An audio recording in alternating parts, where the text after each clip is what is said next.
Dining টেবিলের খাবার সাজাতে ব্যস্ত সন্ধ্যা। মা রান্নাঘরে নাস্তা রেডি করছে। হুট করে কোথা থেকে হাজির হলো নিবিড়। তার পাশে রয়েছে অয়ন। সন্ধ্যা একবার চোখ তুলে তাকিয়ে পুনরায় কাজে মনোযোগী হয়।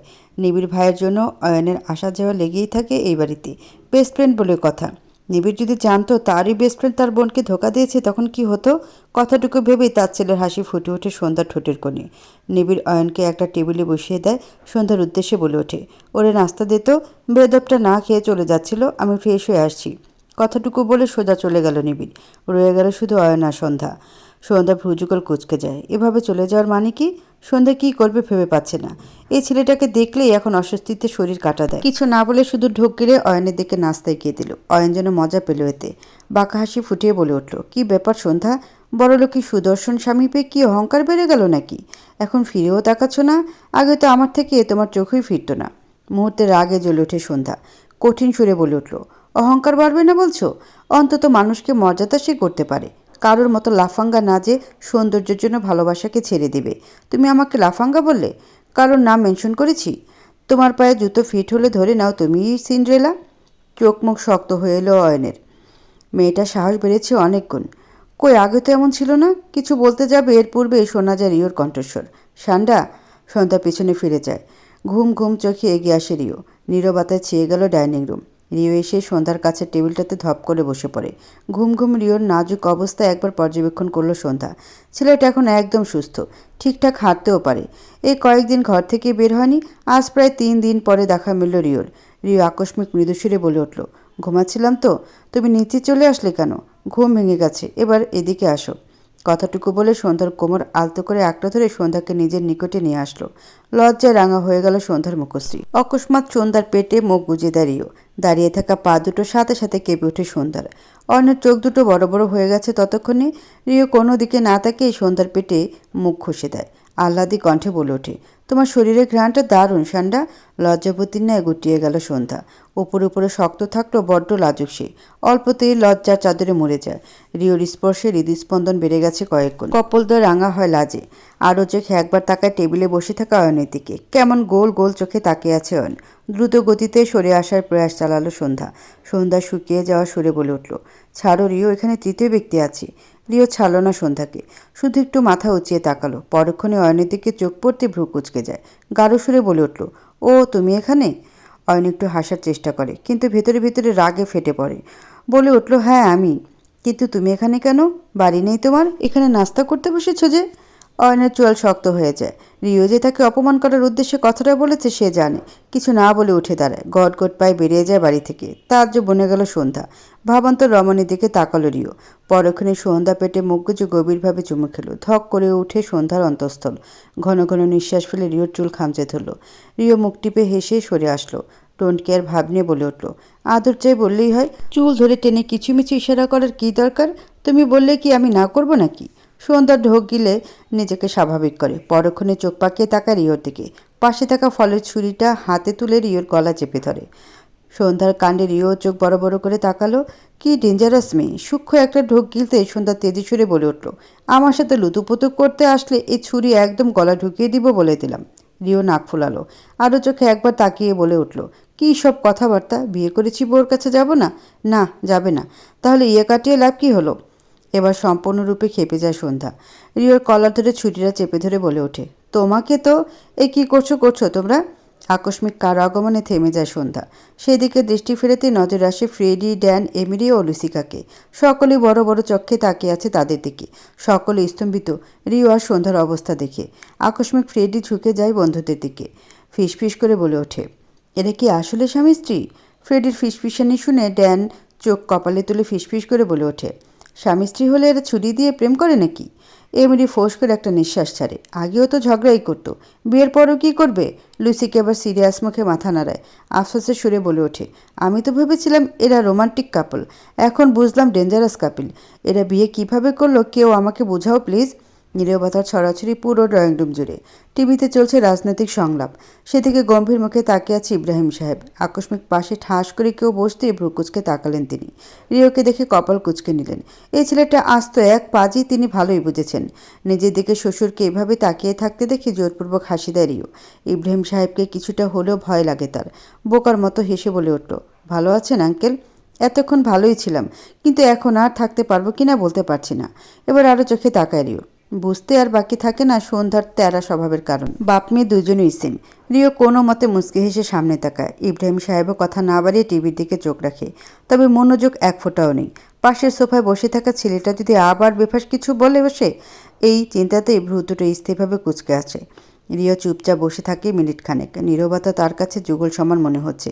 আর সহ্য করতে না পেরে সাহস সঞ্চার করে বলে উঠল, আঙ্কেল, টিভিতে কি দেখাচ্ছে? ইব্রাহিম সাহেব ঠান্ডা গলায় জবাব দিলেন, দেশের ভবিষ্যৎ। রিও বিজ্ঞতার মতো মাথা নাড়ল। কিছুটা আনন্দিত সুরে বলে উঠল, ও, আমিও তো দেশের জামাই। পুনরায় ভ্রু কুচকে তাকায় ইব্রাহিম সাহেব। এবার রিও হকচকিয়ে চুপ হয়ে যায়। টিভির দিকে তাকিয়ে বিড়বিড় করে বলে ওঠে, এই বাবা মেয়ে দুজনেরই কি ভ্রু কুচকানো রোগ আছে? অদ্ভুত।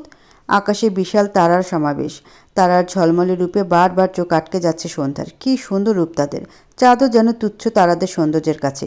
সন্ধ্যার নির্নিমেষ দৃষ্টি আকাশপানে। একাকিত্বে থাকলেই যেন জীবনের সমস্ত ঘটনা আখিদয়ে ভেসে ওঠে বারংবার। জীবনের খাতায় পাওয়া না পাওয়ার হিসেব ঝলঝল করতে থাকে। একটা দীর্ঘশ্বাস ফেলে গায়ে থাকা চাদরটা ভালো করে জড়িয়ে নেয় নিজের সাথে।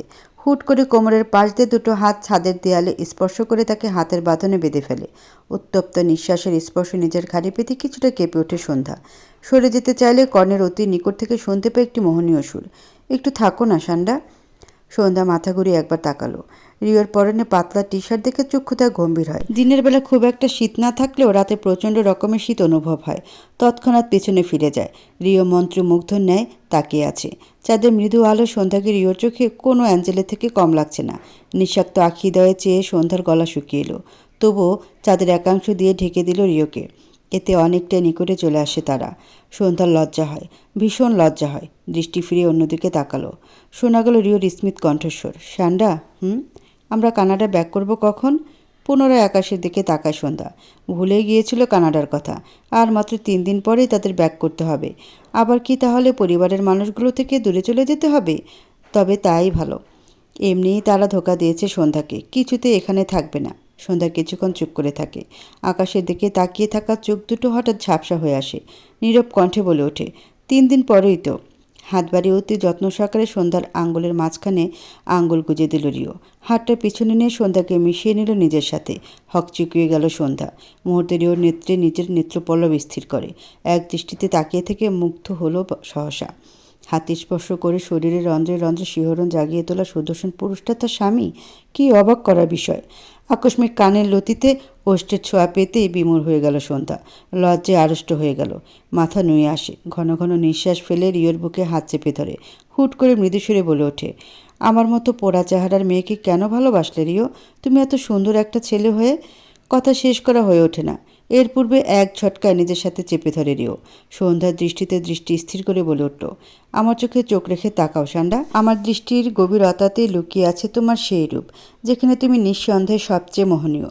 কখনো যদি মনে হয় তুমি সুন্দর নও, তাহলে অবশ্যই তোমাকে আমার চোখ দিয়ে নিজেকে দেখতে হবে। ঘড়িতে তখন সকাল 10টা। ড্যান চিত হয়ে পড়ে আছে সোফার উপরে। তার পাশে বসে এমিলি। লুসিকা আর ফ্রেডি বসে বসে আলুর চপ খেতে ব্যস্ত। এদের মাঝে রিও গেম খেলছে। এমন সময় নাস্তার প্লেট নিয়ে হাজির হয় সন্ধ্যা। টেবিলের উপর প্লেট রাখতেই হামলে পড়ে সকলে। সন্ধ্যা ঠোঁট টিপে হাসে। বন্ধুদের সাথে নিয়ে এসে ভালোই করেছে। বোরিং লাগে না এক মুহূর্ত। কালকেই তারা রওনা দিবে কানাডার উদ্দেশ্যে। আবার সেই কানাডার একাকিত্বে হোস্টেলের জীবনে ফিরতে হবে। এইসব ভেবেই একটা দীর্ঘশ্বাস ফেলে সন্ধ্যা। চক্ষুতে এদিক সেদিক বুলিয়ে জায়গা খোঁজার চেষ্টা করে। রিওর পাশে একটুখানি জায়গা ফাঁকা আছে, আর কোথাও নেই। রিওর নিকট এগিয়ে গিয়ে বলে ওঠে, পা সরাও, বসবো আমি। রিও সন্ধ্যার দিকে ফিরে চাইল। মুহূর্তে চোখে এসে ধরা দিল মুগ্ধতা। কলাপাতা রঙের শাড়ি পরিহিত সন্ধ্যা। এই শাড়ি জিনিসটা রিওর একটু বেশিই পছন্দের হয়ে উঠেছে এই কয়েকদিনে। সন্ধ্যার কথা প্রেক্ষিতে বলে উঠল, তোমার হাজব্যান্ডের যথেষ্ট এবিলিটি আছে তোমার ওজন সহ্য করার, তো তুমি সোফায় বসে কি করবে? কোলে আসো বেবি। রিও সন্ধ্যার হাত আঁকড়ে ধরে সন্ধ্যাকে একটানে নিজের কোলে বসিয়ে দিল। হতবাক বিস্ময় সন্ধ্যা। আকস্মিক হামলায় চমকেছে বেশ। সকলে এক পলক তাকিয়ে পুনরায় খাওয়ায় মনোযোগী হলো। কানাডা থাকার দরুন এইসব তাদের কাছে কোনো ব্যাপারই না। চোখ পাকিয়ে চাইল সন্ধ্যা। রিওর থেকে নিজেকে ছাড়াতে চেষ্টা করে বলে উঠল, ছাড়ো বদমাইশ। ট্রাস্ট মি সান্ডা, এই শাড়িতে তোমাকে খুব হট লাগে সান্ডা। বাজে কথা বন্ধ করবে? আর এভাবে ধরেছে কেন? ছাড়ো। আরও চোখে একবার তাকায় রিও। মুহূর্তে নিজের রূপ পাল্টিয়ে বলে উঠল, হ্যাঁ, চাপা মারছিলাম আমি। তুমি তাও আবার হট? নিজেকে রানী ভিক্টোরিয়া ভাবো নাকি? শুধু শাড়ি কেন, জামা কাপড় ছাড়াও তোমাকে হট লাগবে না। শুধু বউ বলে না হলে তোমাকে পাত্তা দেওয়ার সময় নেই আমার। কত মেয়ে আমার পিছনে পড়ে থাকে শুধু একটু কথা বলার জন্য, আর সেখানে তোমাকে পাত্তা দেওয়ার প্রশ্নই আসে না। তরতর করে রাগ চেপে বসলো সন্ধ্যার। একবার ফিরে তাকালো বন্ধুদের দিকে, কাউকে তাকাতে না দেখে পুনরায় তাকালো রিওর দিকে। নিজেকে ছাড়াতে না পেরে হাত নিয়ে গেল রিওর ঘাড়ের কাছে। মুহূর্তে রিওর ঘাড়ে খামচে ধরে। ব্যথায় চোখ মুখ কুচকে তাকায় রিও। সন্ধ্যা বাঁকা হেসে ভ্রু নাচায়। রিও মুখ বুজে সহ্য করে নিল সন্ধ্যার দেওয়া সূক্ষ্ম ব্যথাটুকু।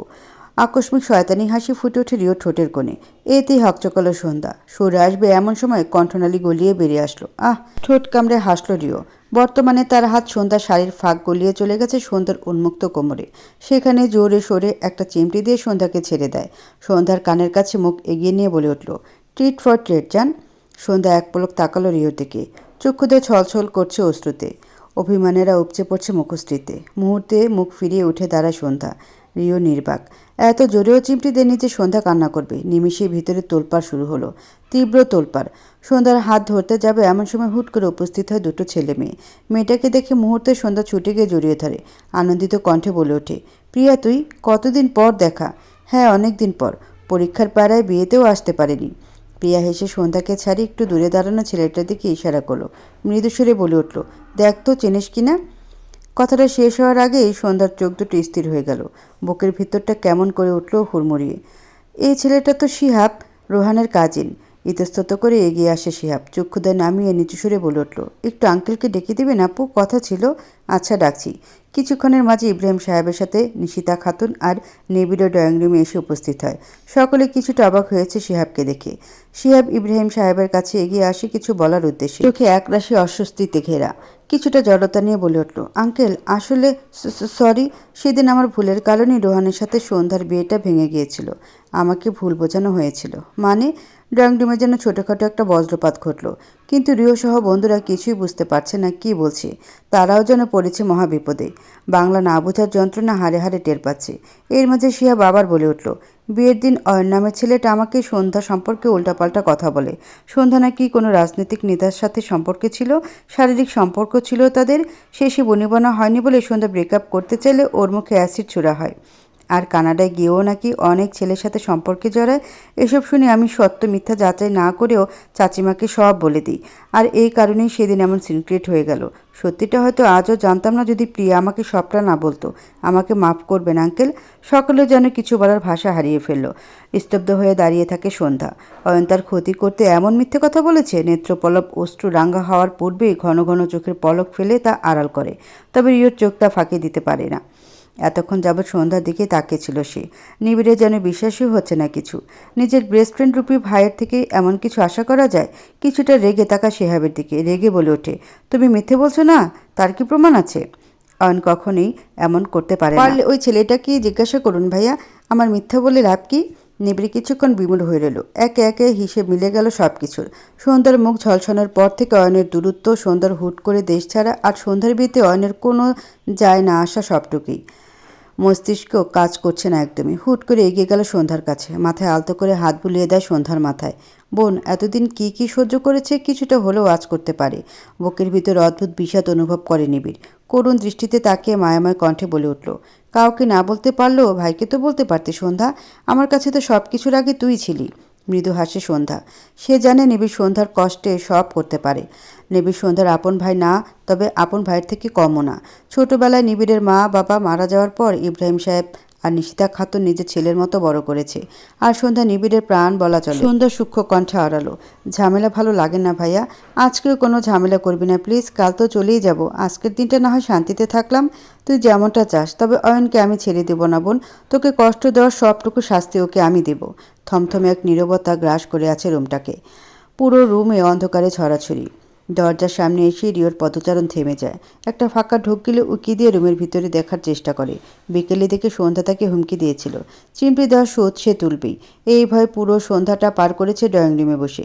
কিন্তু রাত হয়ে গেছে, আর কতক্ষণ এভাবে বসে থাকা যায়? বড় বড় নিঃশ্বাস ফেলে নিজেকে সান্ত্বনা দেয় রিও। আপন মনে আওড়ায়, এইটুকু ইঁদুরের মতো বউ তো রিও।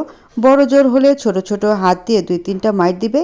এতে তোর কিছুই হবে না। চিল ব্রো, এত প্যারার কি আছে? নিজেকে বুঝতে ধীরে সুস্থে পা ফেলে ভেতরে প্রবেশ করে রিও। রুমের লাইটগুলো সব অফ করা। এই দিয়ে যেন ভয়টা আরও তীব্র হয় তার। রুমের দরজা চাপিয়ে দিয়ে অন্ধকারে হাত দিয়ে কিছুটা সামনে এগিয়ে যায় রিও। লাইটের সুইচ টিপ দিতেই মুহূর্তে আলো ছড়িয়ে পড়ে পুরো কক্ষে। কিছুটা স্বস্তির নিঃশ্বাস বেরিয়ে আসে অভ্যন্তর থেকে। পিছু ঘুরে দাঁড়াতেই যেন পায়ের তলার মাটি নড়ে উঠল রিওর। অতিশয় বিস্ময় নিয়ে তাকালো সামনের দিকে। একদম পাতলা শাড়ি পরে আবেদনময় ভঙ্গিতে বসে আছে সন্ধ্যা। শরীরের ভাঁজগুলো স্পষ্ট বোঝা যাচ্ছে। রিওর বুকের ভিতর ঢাক ঢোল পিটাতে আরম্ভ করে। সন্ধ্যা আকস্মিক উঠে দাঁড়ায়। সন্ধ্যাকে হেলে দুলে নিজের দিকে এগিয়ে আসতে দেখে রিও ঢোক গেলে। হাঁটার তালে তালে সন্ধ্যার শুভ্র রঙা মসৃণ কোমরের কিছু অংশ উঁকি দিচ্ছে। সন্ধ্যা এসে থামে রিওর একদম নিকটে। এক আঙ্গুল তুলে রিওর গালে স্লাইড করতে করতে বলে উঠল, আমাকে কেমন লাগছে মিস্টার হাজব্যান্ড? এমন করছে কেন? দূরে যাও সান্ডা। সন্ধ্যা আরও একদম এগিয়ে আসে। এতে দেয়ালের সাথে মিশে যায় রিও। মেয়েটা যে সকালের কথার প্রতিশোধ নিচ্ছে ভালোই বুঝেছে সে। সন্ধ্যা এগিয়ে এসে রিওর বুকে হাত রাখে, আবেদনময়ী কণ্ঠে আওড়ায়, ভেবেছিলাম এই শাড়িতে হট লাগবে, কিন্তু লাগছে না হয়তো। এটাও কি খুলে ফেলবো মিস্টার হাজব্যান্ড? নিঃশ্বাস ক্রমশ ভারী হয়ে আসছে রিওর। শেষমেশ ধৈর্যের বাঁধ ভেঙে গেল। শ্বাসরুদ্ধ এই অবস্থায় নিজেকে সামলানো কঠিন হয়ে গেছে। আকস্মিক হ্যাঁচকা টানে সন্ধ্যাকে মিশিয়ে নেয় নিজের সাথে। এবার হকচকে যায় সন্ধ্যা নিজেই। নজর আসে রিওর মাদকতায় ছেয়ে যাওয়া চক্ষু দেয়।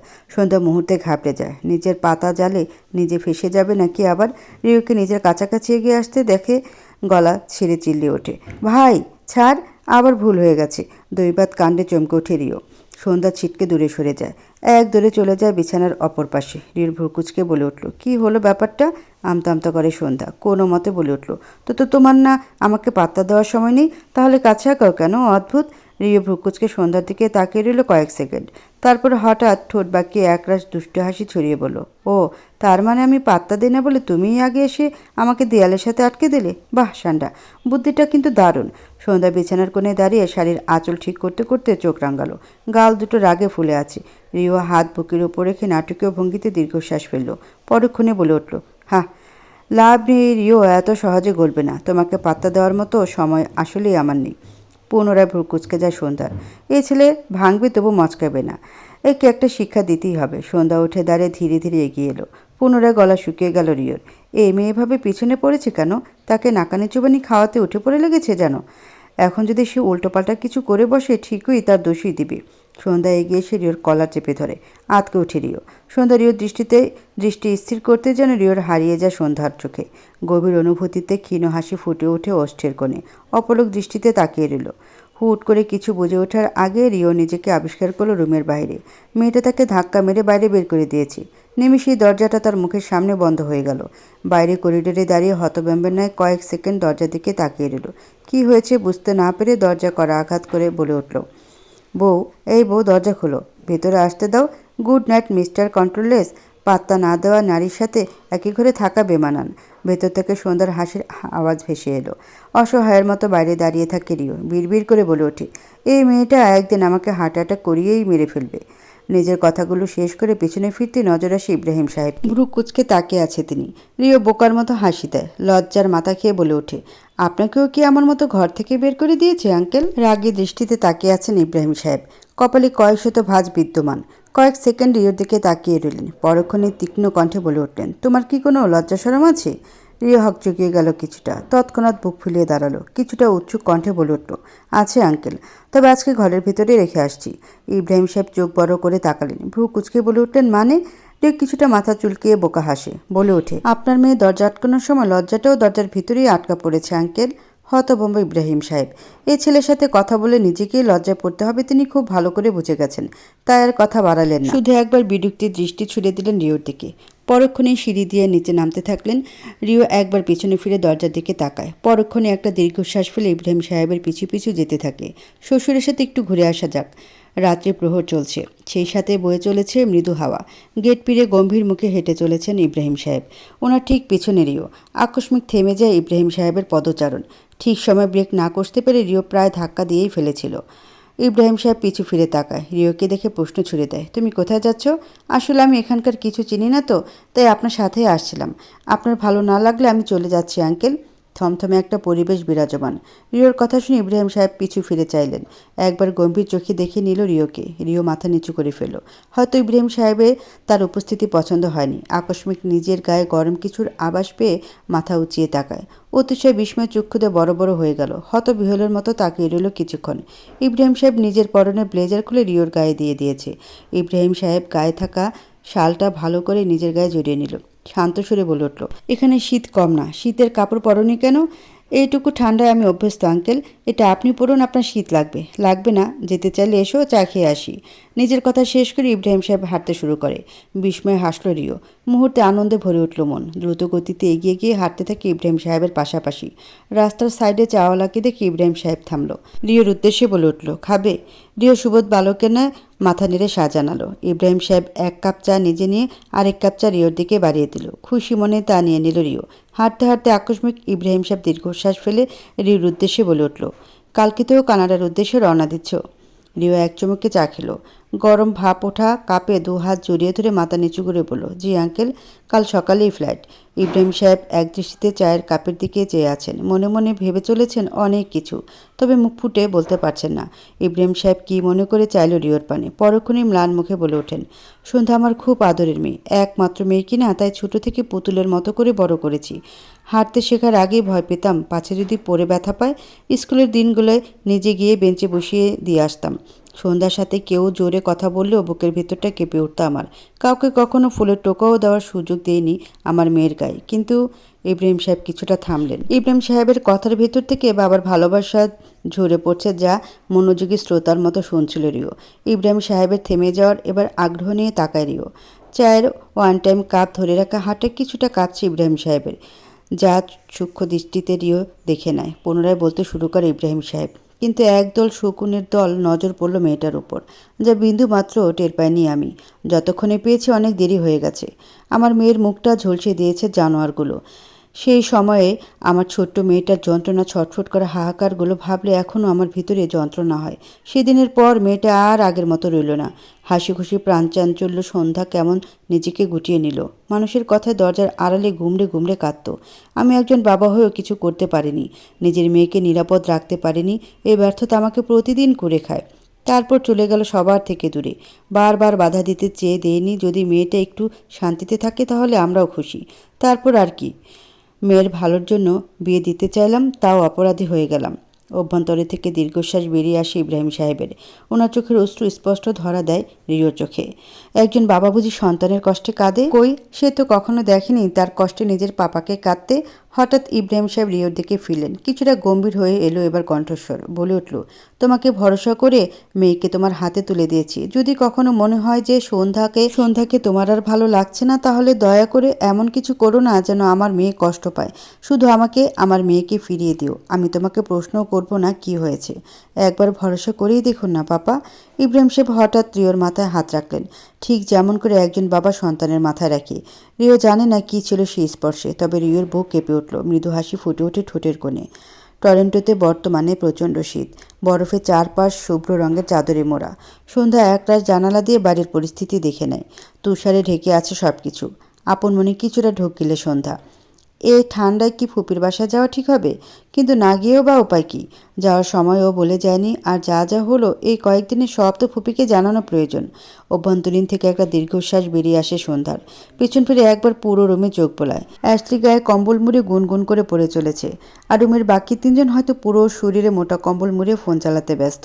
সরে এসে মোটা লং সোয়েটার গায়ে জড়িয়ে নেয় সন্ধ্যা। দুদিন আগেই সকলে কানাডায় ব্যাক করেছে। রিওর সাথে দেখা হয়নি গত 2 দিন। সে কোথাও যায়নি, আবার হোস্টেলেই ফিরেছে। হুট করে ফোনের রিংটোনের ভাবনার ব্যাঘাত ঘটে সন্ধ্যার।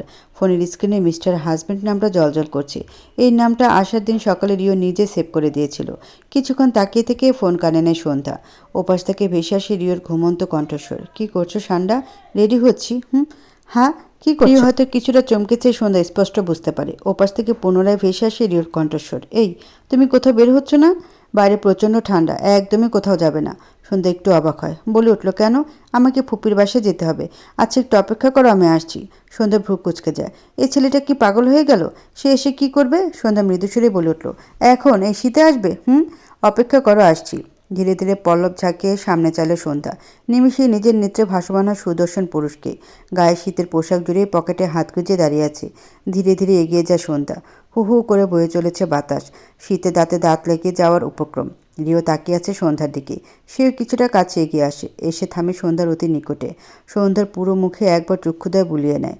মাফলার দিয়ে অর্ধেক মুখ ঢাকা পড়েছে সন্ধ্যার। নাকটা ঠান্ডা রক্তিম হয়ে আছে। সন্ধ্যাকে বড্ড আদুরে লাগছে দেখতে। সন্ধ্যার মুখখানা হাতের আগলে নেয় রিও। সন্ধ্যার চক্ষুদয় পিটপিট করে তাকায়। আকস্মিক রিও এগিয়ে এসে টুপ করে চুমু খায় রক্তিম নাকে। সন্ধ্যা নির্বাক হতবাক। হৃৎস্পন্দন বেড়ে গেছে বহুগুণ। শরীর কেঁপে উঠল কিছুটা। রিও সন্ধ্যার মাফলারটা সুন্দর করে পেঁচিয়ে দিয়ে বলে উঠল, আমার আদুরে সান্ডা। ভালো লাগায় ছেয়ে গেল সন্ধ্যার মন। হৃৎস্পন্দনের গতি বেগতিক হয়। রিও সন্ধ্যার হাত নিজের হাতের মুঠে পুরে নেয়। সন্ধ্যার দিকে একবার তাকিয়ে বলে উঠল, চলুন মিসেস, আপনাকে পৌঁছে দিয়ে আসি। রিওর হাতের উষ্ণতায় সন্ধ্যার জমে থাকা আঙুলগুলো ধীরে ধীরে উষ্ণ হয়ে আসে। বরফ ঢাকা ফুটপাতে দুজনে পাশাপাশি হাঁটছে। চারপাশ নিস্তব্ধ। শুধু পায়ের নিচে বরফের মচমচ শব্দ। বাস স্ট্যান্ডে এসে দাঁড়ানোর পরপরই বাস চলে আসে। রিও সন্ধ্যাকে নিয়ে উঠে পড়ে। বাসের একদম শেষ সিটে গিয়ে সন্ধ্যাকে নিয়ে বসে পড়ে রিও। ভ্রু কুঁচকে যায় সন্ধ্যার। যেখানে পুরো বাস খালি সেখানে পিছনে বসার মানে কি? রিওর দিকে ফিরে প্রশ্ন করে। সামনে না বসে এখানে বসেছে কেন? এই কারণে। এটুকু বলে সন্ধ্যার কোমর আঁকড়ে ধরে নিজের সাথে মিশিয়ে নিল।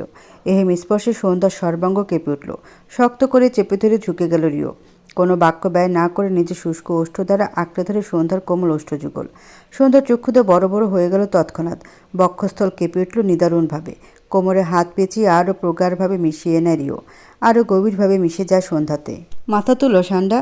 দৃঢ় কণ্ঠস্বর সন্ধ্যা শ্রবণ হলেও কোনো হেলদোল নেই তার। রিওর বুকের মাঝে মুখ গুজে নিজেকে আড়াল করে রেখেছে রিওর থেকে। রক্তিম হয়ে আছে কর্ণতায়। কিছুক্ষণ আগের কথা ভাবলেও শরীরে কম্পন হচ্ছে সন্ধ্যার। তীব্র লজ্জে আরও খানিকটা মিশে যায় রিওর বুকে। রিও স্মিত হাসে। বুকে বিড়াল ছানার মতো মিশে যাওয়ার রমণীটিকে যত্ন সহকারে বুকে আগলে নিল। নিচু সুরে ডেকে উঠল, সন্ধ্যা, লজ্জা পাচ্ছ? সন্ধ্যা কিং কর্তব্য বিমূঢ়। রিওর করা প্রশ্নে দ্বিগুণ লজ্জায় রাঙা হয়ে গেল সন্ধ্যা। রিওর দুষ্টুমি বুঝতে পেরে ধাম করে কিল বসালো রিওর বুকে। রিও ব্যথায় কিছুটা কুকড়ে উঠল। পরক্ষণে ঠোঁট কামড়ে হাসলো। নিজেকে পৃথিবীর সব থেকে সুখী মানুষ মনে হচ্ছে তার। মনে মনে আড়ালো, আমার একাকিত্বের জীবনে সুখ নামক অনুভূতি ধরা দিল অবশেষে। কিছুক্ষণ পরে বাস এসে থামে গন্তব্যে। ঠান্ডা বাতাসে কাঁপুনি ধরে সন্ধ্যা। শীত দ্বারা বরাবর বয়ে যায় শীতল স্রোত। ঠান্ডায় দাঁড়িয়ে থাকতে না পেরে ঠাস করে সম্পূর্ণ মিশে যায় পাশে দাঁড়ানো রিওর সাথে। আকস্মিকতায় রিও দু কদম পিছিয়ে গেল। সন্ধ্যাকে বেঁধে নিল নিজের বলিষ্ঠ হাতের বাঁধনে। নরম সুরে বলে উঠল, কি হয়েছে ওয়াইফি? বেশি ঠান্ডা লাগছে? শীত লাগছে? আচ্ছা চলো, দ্রুত এগিয়ে গেলে আর লাগবে না। ফুপিতের বাড়ির সামনে আসতে থেমে যায় রিও। চোখের ইশারায় সন্ধ্যাকে ভিতরে যেতে বলে। মুহূর্তে ভ্রুযুগল কুঁচকে তাকায় সন্ধ্যা। এই ঠান্ডায় রিও ভিতরে যাবে না? কানাডায় যা ঠান্ডা পড়েছে, তাপমাত্রা প্রায় মাইনাসের নিচে। এই ঠান্ডায় দাঁড়িয়ে থাকলে বাঁচবে রিও? মুহূর্তে বুকের মাঝে কিছু একটা ধক করে ওঠে। ভয়ে গায়ের পশম দাঁড়িয়ে যাওয়ার উপক্রম। হুড়মিড়ে রিওর এক হাতে টেনে ধরল সন্ধ্যা। বলে উঠল, আমি একা যাব না, তুমিও চলো। তোমার ফুপি জানেন আমাদের বিষয়ে সান্ডা। আমি দাঁড়াচ্ছি, তুমি যাও। পরের বার যাব না হয়, তুমি ভিতরে যাও। সন্ধ্যা কিছুতেই রিওকে বাইরে রাখতে রাজি না। এবার কিছুটা তেজি সুরে বলে উঠল, তুমি আমার সাথে ভিতরে না গেলে প্রমিস আর তোমার সাথে কথা বলবো না, দেখে নিও। নাছর বান্দা হয়ে উঠল সন্ধ্যা। কপালে ভাঁজ ফেলে চাইল রিও। শেষমেশ সন্ধ্যার কথা না পেরে এগিয়ে গেল সন্ধ্যার সাথে। হলরুমের সোফায় বসে গেম খেলতে ব্যস্ত ইয়াস। হুট করে সন্ধ্যাকে একটা ছেলের সাথে ভিতরে প্রবেশ করতে দেখে ভ্রু কুঁচকে গেল। সোজা হয়ে বসে একবার ভালো করে দেখে নিল, না, সন্ধ্যাই তো। ইয়াসকে দেখা মাত্র সন্ধ্যা রিওর হাত শক্ত করে চেপে ধরে। চক্ষু কুটিরে ভেসে ওঠে সেদিন রাতের বিধ্বস্ত মুহূর্তটা। রিও নির্বিকার দৃষ্টিতে তাকিয়ে আছে ইয়াসের দিকে। পুরো হল রুম নিস্তব্ধতায় ছড়িয়ে আছে। বেলুনের মতো চুপসে আসছে সন্ধ্যার মুখটা। কোনো মতে জিজ্ঞাসা করলো, ফুপি কোথায় ভাইয়া? ইয়াস একবার ফিরে তাকালো সন্ধ্যার দিকে। পুনরায় নজর ফিরালো রিওর দিকে। বলে উঠল, ঘরে আছি, কিন্তু এই ছেলেকে? আমার হাজব্যান্ড। বিস্ময়ে হতবাক ইয়াস। সন্ধ্যার কথা ঠোঁটের কোণে হাসি ফুটে উঠল রিওর। সন্ধ্যা পুনরায় রিওর উদ্দেশ্যে বলে উঠল, আমি ফুপির কাছে যাচ্ছি, তুমি এখানে একটু বসো। সন্ধ্যা চলে যায়। পুনরায় নীরবতা ছেয়ে যায় হলরুম। ইয়াস কিছুটা এগিয়ে আসে। একবার নেত্র পল্লব বুলিয়ে নেয় রিওর শরীরে। সামান্য কপাল কুঁচকে যায় ইয়াসের। ছেলেটা যে কানাডিয়ান চেহারাতে স্পষ্ট। তাহলে এই সন্ধ্যার হাজব্যান্ড হয় কী করে? সন্ধ্যাও মজা করছে বলে মনে হয় না। পকেটে হাত গুজে ইয়াসের ভাবমূর্তি লক্ষ্য করছে রিও। ইয়াস এবার গম্ভীর কণ্ঠে বলে উঠল, তুমি সন্ধ্যার হাজব্যান্ড? এটা সত্যি? মিথ্যা হওয়ার কথা না, যেহেতু সত্যি। কিছুটা তাচ্ছিলের হাসি হেসে উঠে ইয়াস। তিরস্কার করে বলে ওঠে, সন্ধ্যার মতো মেয়ের হাজব্যান্ড তুমি? এটা বিশ্বাস করতে বলছো আমায়, নাকি লিভ ইনে থেকে নাটক করছো, কোনটা? রিওর চোখে এক ফোঁটা বিচলন নেই, বরং ঠোঁটের কোণে খুব সামান্য হাসি খেলে যায়। এক পা এগিয়ে এসে চোখে চোখ রাখল ইয়াসের। স্থির কণ্ঠে বলে উঠল, তুমি তো সন্ধ্যার ভাই, সেই হিসেবে তো তোমার জানার কথা সন্ধ্যার বিয়ে হয়েছে কিনা। এবার কিছুটা রেগে যায় ইয়াস। পরক্ষণে তাচ্ছিলের হাসি হেসে ওঠে। কিছু এগিয়ে এসে নিচু হয়ে বলে উঠল, সব জেনে বিয়ে করেছো তো? সব মানে সব? ইয়াসের কথায় রিও এক মুহূর্ত থমকে গেল। ভ্রু দুটো আরও গাঢ় হয়ে কুঁচকে উঠল। মুহূর্তে বুঝে যায় ইয়াস কোন দিকে ইঙ্গিত করছে। সেদিনের কথা তার জানার বাকি নেই। ভেতরে ভেতরে তীব্র রাগে জ্বলে ওঠে রিও, কিন্তু এখানে ঝামেলা করা চলবে না ভেবে বড় কয়েকটা নিঃশ্বাস নিয়ে নিজেকে শান্ত করার চেষ্টা চালায়। কিছুটা মাথা ঘুরে দীর্ঘশ্বাস ফেলে। আকস্মিক রিওর চোখ চলে যায় তার থেকে কিছুটা পেছনে থাকা টেবিলটার দিকে। টেবিলের উপর সাজানো কিছু ম্যাগাজিনের পাশে ভারী একটা পেপার ওয়েট, চোখে পড়ার মতোই ভারী। তীক্ষ্ণ দৃষ্টিতে কিছু একটা ভাবতে থাকে রিও। অপরদিকে নিজের মম আর সন্ধ্যার আওয়াজ শুনে সেদিকে ফিরে তাকায় ইয়াস। সম্পূর্ণ মনোযোগ ঘুরে যায় সেদিকে। ফুপির সাথে কথা বলতে বলতে দ্রুত গতিতে এগিয়ে আসছে সন্ধ্যা। হুট করে ইয়াসের আর্তনাদ শুনে চমকে সেদিকে তাকায়। শরীর মুচড়ে হাঁটু ভেঙে বসে আছে ইয়াস। মুখ বিকৃত আকার ধারণ করেছে। ফুপিকে ছুটে যেতে দেখে নিজেও ছুটে যায় পিছু পিছু। মেঝেতে পড়ে থাকা ইয়াসকে ধরে ইলমা বেগম বলে উঠলেন, কি হয়েছে ইয়াস? দেখি ওঠো।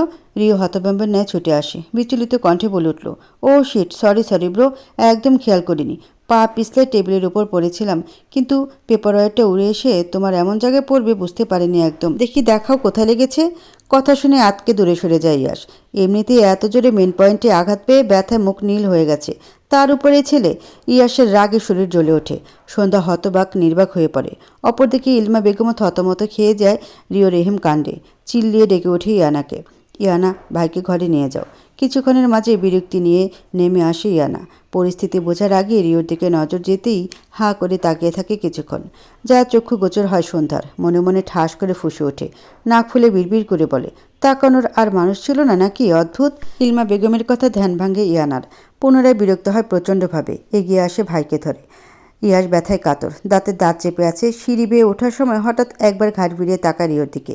রিও ঠোঁটের কোণে তীক্ষ্ণ হাসিটুকু নজরে আটকায় স্পষ্টভাবে। কেন জানি মনে হচ্ছে পুরো ব্যাপারটা ইচ্ছে করে ঘটানো হচ্ছে। ইলমা বেগম রিওর দিকে তাকে অপ্রস্তুত হয়। খানিকটা বিব্রত কণ্ঠে বললেন, দেখো বাবা, কি কাণ্ড! তুমি আজ প্রথম এলে, তাও কী সব হয়ে গেল। রিও তৎক্ষণাৎ বিনীত ভঙ্গিতে মাথা নিচু করে ফেলল। বলে উঠল, আন্টি, সত্যি সরি। আমি একদমই চাইনি এমন কিছু হোক। ইয়াস ব্রো খুব ব্যথা পেয়েছে। আমি সত্যি লজ্জিত। বাদ দাও বাবা, ও সব কিছু না। মাশাল্লাহ, আমার সন্ধ্যার মার কপালে একটা রাজপুত্র জুটেছে। কথাটুকু বলে মাথায় হাত বুলিয়ে রান্নাঘরে ছুটে যায় ইলমা খাতুন। যতই হোক নতুন জামাই, আপ্যায়নের একটা ব্যাপার আছে তো। থ মেরে দাঁড়িয়ে আছে সন্ধ্যা। রিওর মৃদু সুরে ডেকে উঠল। রিওর কণ্ঠে সন্ধ্যার মুখভঙ্গির কিঞ্চিত পরিবর্তন ঘটে। আরও চোখে তাকে তারা কণ্ঠে বলে উঠল, কি হয়েছে? এইভাবে বেলুনের মতো ফুলে আছো কেন? সন্ধ্যার আগে নাক ফোলায়। গমগমে কণ্ঠে বলে ওঠে, হ্যাঁ, এখন তো বেলুনের মতোই লাগবে। নতুন নতুন মেয়ে আছে না আশেপাশে। আশ্চর্য। সন্ধ্যার কথায় রিও হাসছে। দ্বিগুণভাবে রেগে তেড়ে যায় রিওর দিকে। পা উঁচিয়ে রিওর চুল ধরতে চাইলেও নাগাল পায় না। এত লম্বা কেন এই ছেলে? সাপের মতো ফুঁসতে শুরু করে সন্ধ্যা। হুট করে কোমরে চাপ অনুভব করে। নিজেকে শুনে অনুভব করে একরাশ বিস্ময় নিয়ে চক্ষুদে বড় বড় করে চাইল রিওর দিকে। রিও দুর্বোধ্য হাসল, বলে উঠল, চুল টানতে চাইছে তো লিলিপুট, নাও, সুযোগ করে দিলাম। আমি তো তোমারই, আমার চুলেও তোমারই অধিকার। টেনে ছিঁড়ে ফেলে কিছুই বলবো না। সন্ধ্যা থতমত খেয়ে গেল, কিন্তু নিজেকে রিওর সমান সমান আনন্দের এসে দোলা দিল মন পিঞ্জিরায়। রিওর চুল টেনে দিয়ে ঠাস করে গলা আঁকড়ে ধরল। ঝুলন্ত অবস্থায় থেকেই বলে উঠল, তুমি এত ভালো কেন ব্রো? ব্রো? রিওর ব্রু কুচকে যায়। মুখ টিপে হাসে সন্ধ্যা। বেশ শান্তি অনুভব হচ্ছে তার। রিওকে জ্বালাতে রিওর গলায় মুখ ঘষে বলে উঠল, হ্যাঁ ব্রো, আমার রিও ব্রো। ভালো আছো ব্রো? খাওয়া দাওয়া করেছো ব্রো? আকস্মিক চুলে টান পড়তেই সন্ধ্যার কথা অসম্পূর্ণ রয়ে গেল। চোখ মেলে নিজেকে আবিষ্কার করে রিওর অতি নিকটে। নীলাপ নেত্রে চক্ষু রাখতেই ভূমিকম্প নিয়ে কেঁপে উঠল পুরো অন্তর। সন্ধ্যার চুল চেপে মুখের কাছে মুখ নিয়ে এলো রিও। ঠোঁটের কোণে খেলে গেল দুষ্ট হাসি। ফিস করে বলে উঠল, বেডরুমে চলো সান্ডা। হাতে নাতে না হয় প্রমাণ দিই আমি তোমার ব্রো হই নাকি অন্য কিছু। ব্যাস, এতেই বুলি বন্ধ হয়ে গেল সন্ধ্যার। সামনে থাকা নির্লজ্জ মানুষটার এমন বেহায়া মার্কা কথায় ঢুকিল সামান্য। গলা শুকিয়ে কাঠ। হৃৎস্পন্দনের গতিও বেগতিক। মন চাইছে মাটি ফাঁক করে এক্ষুনি ঢুকে যেতে। জানালার পাশে অন্যমনস্ক হয়ে বসে আছে সন্ধ্যা। সামনে বই মেলে দেওয়া। জানালার বাহিরে কিছুটা দূরে একজোড়া কাপল বরফে দাঁড়িয়ে খুনসুটিতে ব্যস্ত। সেগুলি মনোযোগ সহকারে দেখে চলেছে। পিটপিট করে নেত্রযুগল মেলে তাকাতেই চক্ষু কোটরে ভেসে উঠল রিও আর তার কাটানো শত শত মুহূর্ত। কেটেছে প্রায় বেশ কয়েকটা দিন। এই কয়েকদিনে অনেক কিছু পরিবর্তন হয়েছে। পরিবর্তন হয়েছে সন্ধ্যার অনুভূতিরও। রিওর প্রতি তার অনুভূতিগুলো ধীরে ধীরে পরিবর্তন হয়েছে, যা সন্ধ্যা স্পষ্ট বুঝতে পারে। আকস্মিক কারো ডাক কানে পৌঁছাতেই পিছনে ঘুরে চাইল সন্ধ্যা। অ্যাশলি ফ্লুজি দাঁড়িয়ে আছে ভ্রুকুচকে। এভাবে তাকানোর কারণ কি? সন্ধ্যার চেহারায় চিন্তার ছাপ ফুটে উঠল। কণ্ঠস্বর নরম করে বলে উঠল, কি হয়েছে? তোমরা এভাবে দাঁড়িয়ে আছো কেন? তোমার হাজব্যান্ড এসেছেই না, তাও আবার তোমাকে হোস্টেল থেকে নিয়ে যেতে। অ্যাশলির কথা অবাক হলো সন্ধ্যা। তার হাজব্যান্ড মানে রিও? কিন্তু রিও এই রাতের বেলা হোস্টেলে কেন আসবে? এর মাঝে পুনরায় শুনতে পায় ফ্লোজি সন্ধ্যান কণ্ঠস্বর। তুমি ম্যারিড? আগে বলনি কেন? এহেম প্রশ্নে চমকায় সন্ধ্যা। কিছুক্ষণ আমতা আমতা করতে থাকে। কিছু বলতে যাবে এর আগে ক্যালি ফোরন কাটে। কিছুটা বাঁকা চোখে তাকে তাচ্ছিল্য করে বলে ওঠে, দেখো, হয়তো ওর মতোই দেখতে কোনো ক্লাসলেস ফরেনার, তাই কাউকে জানানি। ক্যালির কথা শুনে রাগে ফেটে পড়ল সন্ধ্যা। এতদিন তাকে যা বলার বলেছে, কিন্তু তার হাজব্যান্ড নিয়ে কিছু বললে সে একদমই সহ্য করবে না। হাতে থাকা কলমটা ঠাস করে ছুঁড়ে মারল ক্যালির কপালে। কপালে সেটা আঘাত করতে ব্যথায় আহা করে উঠল ক্যালি। পরক্ষণে প্রচণ্ড রাগে তেড়ে আসলো সন্ধ্যার দিকে। You bloody girl!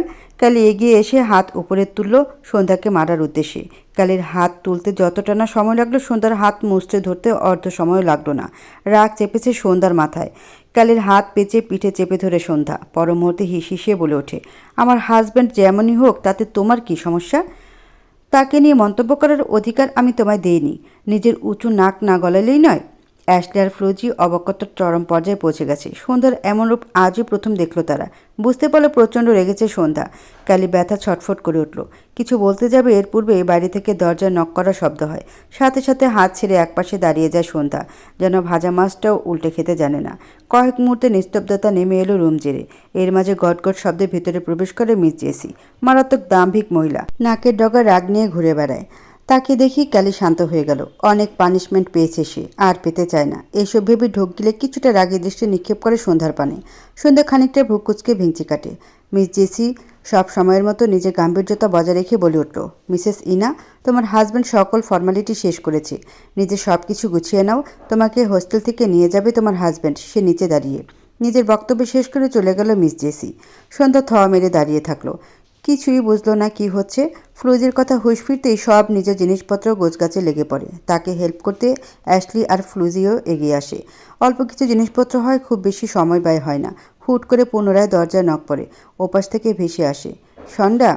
পিলে চমকা সন্ধ্যার চোখ কপালে উঠে যায় মুহূর্তে। রিও এখানে চলে এসেছে। দ্রুত কদমে এগিয়ে যায় দরজার দিকে। রিও দাঁড়িয়ে আছে। মুখ কেমন শুকনো লাগছে অন্যান্য দিনের তুলনায়। কিছুক্ষণ অপলক দৃষ্টিতে তাকিয়ে থাকে সন্ধ্যা। পরক্ষণে রিওর উদ্দেশ্যে বলে উঠল, এখানে কি করছো? এখানে অন্য মেয়েরাও আছে। ভেতরে যাব না, ব্যাকপ্যাক এগিয়ে দাও, নিয়ে নিচে যাচ্ছি। তুমি সকলের কাছ থেকেই বিদায় নিয়ে আসো। আচ্ছা। ক্ষীণ আওয়াজে আওড়ালো সন্ধ্যা। ভেতরে ঢুকতে 3 জোড়া কৌতূহলী চোখ একসাথে সন্ধ্যার দিকে ঘুরে এলো। ক্যালি, অ্যাশলি আর ফ্লুজি 3 জনই দরজার পাশেই দাঁড়িয়েছিল। সন্ধ্যা কিছু বুঝে ওঠার আগে ফ্লুজি ধীরে ধীরে দরজার দিকে এগিয়ে গিয়ে উকি দিল। কিছুক্ষণ স্থির দৃষ্টিতে তাকিয়ে থেকে আস্তে ধীরে আওড়ালো, ও মাই গড, ইনার হাজব্যান্ড অনেক বেশি হ্যান্ডসাম। অ্যাশ। ফ্লুজির কথা এবার অ্যাশলি উকি দিয়ে বাইরে দৃষ্টিপাত করলো। তাদের কথায় বিরক্ত হলো ক্যালি। কিছুটা এগিয়ে এসে বিরক্তির ভঙ্গিতে বলে উঠল, এমন নাটক করছো কেন? যেন কোনো প্রিন্সের দেখা পেয়ে। বাকিটা বলার আগেই থেমে যায় ক্যালি। বাক্য হারার ন্যায় তাকিয়ে রইল কিছুক্ষণ। দরজার ঠিক বাইরে দাঁড়িয়ে রিও, পকেটে এক হাত গুজে দাঁড়িয়ে আছে। রিওকে দেখে ক্যালির মুখ হা হয়ে গেল। ফ্লুজি কিছুটা আস্তে বলে উঠল, এইটাই তোমার হাজব্যান্ডই না? সে কি কানাডিয়ান? হ্যাঁ। সন্ধ্যা কথাটুকু বলে নিজের ব্যাগ হাতে তুলে নিল, এগিয়ে গেল রিওর কাছে। রিও তখনও রিওর চোখে ধরা দিল 3 জনের উকিঝুঁকি। কিছু মুচকি হাসে রিও, হাত দিয়ে ইশারায় হাই বলে ওঠে। অ্যাশলি আর ফ্লুজি মাথা নেড়ে মুচকি হাসলো। নিজেরাও প্রতি উত্তরে বলে উঠল হাই। ব্যাস এইটুকুই। তারপর রিও চলে গেল। সকলে থেকে বিদায় নিয়ে সন্ধ্যা নিজেও নেমে আসলো। সামনে একটা গাড়ি দাঁড় করানো, আর সেটার ভিতরেই বসে আছে রিও। সন্ধ্যা এগিয়ে গিয়ে দরজা খুলে ভিতরে ঢুকে সাথে সাথে হ্যাঁচকা টান অনুভব করে। আখি পল্লব ঝাঁকিয়ে চক্ষুদা মেলে তাকালো সন্ধ্যা। রিও তার বুকে মাথা রেখে চক্ষুদা বুঝে ফেলল। আকস্মিক মনটা কু ডেকে উঠে সন্ধ্যার। রিওর কি হয়েছে? আজকে এমন অদ্ভুত আচরণ কেন করছে ছেলেটা? রিওর জ্যাকেট আঁকড়ে ধরল দুর্বল হাতে। মিনমিন করে প্রশ্ন ছুড়ে দিল, কি হয়েছে রিও? আমার সাথে এখন থেকে থাকবে সান্ডা। তুমি ছাড়া এখন আর আমার কোনো পিছুটান নেই। চক্ষুদা চরকা সন্ধ্যার। পিছুটান নেই মানে? উৎকণ্ঠিত সুরে জিজ্ঞাসা করলো, মানে তোমার ফ্যামিলি কোথায়? রিও নিশ্চুপভাবে সেভাবেই পড়ে রইল। থমথমে নীরবতা এক মুহূর্তে গ্রাস করে নিল গাড়ির ভিতরে। সূক্ষ্ম নিঃশ্বাস ছাড়ল রিও। ধীর কণ্ঠে বলে উঠল, আমার ফ্যামিলি কখনই ছিল না সান্ডা। মাম্মা পাপা যে যার লাইফ নিয়ে ব্যস্ত ছিল। পাপা মাঝে মাঝে আসতো, আজকেও এসেছিল, তোমার কথা জানিয়েছি। আর মুসলিম হওয়ার ব্যাপারটাও বলেছি। এতেই মিস্টার হুড আমাকে পুত্র হিসেবে অস্বীকার করেছে। আমিও চলে এসেছি। মিস্টার হুড কখনো আমার বাবা ছিলই না। কথাগুলো শ্রবণ শক্তিতে প্রবেশ করতেই অভ্যন্তরে যন্ত্রণা অনুভব করলো সন্ধ্যা। কী করে একটা ছেলে এত কিছু নিয়েও নিজেকে স্বাভাবিক রাখতে পারে? অস্ত্রসিক্ত হয়ে উঠল সন্ধ্যার আখিদয়।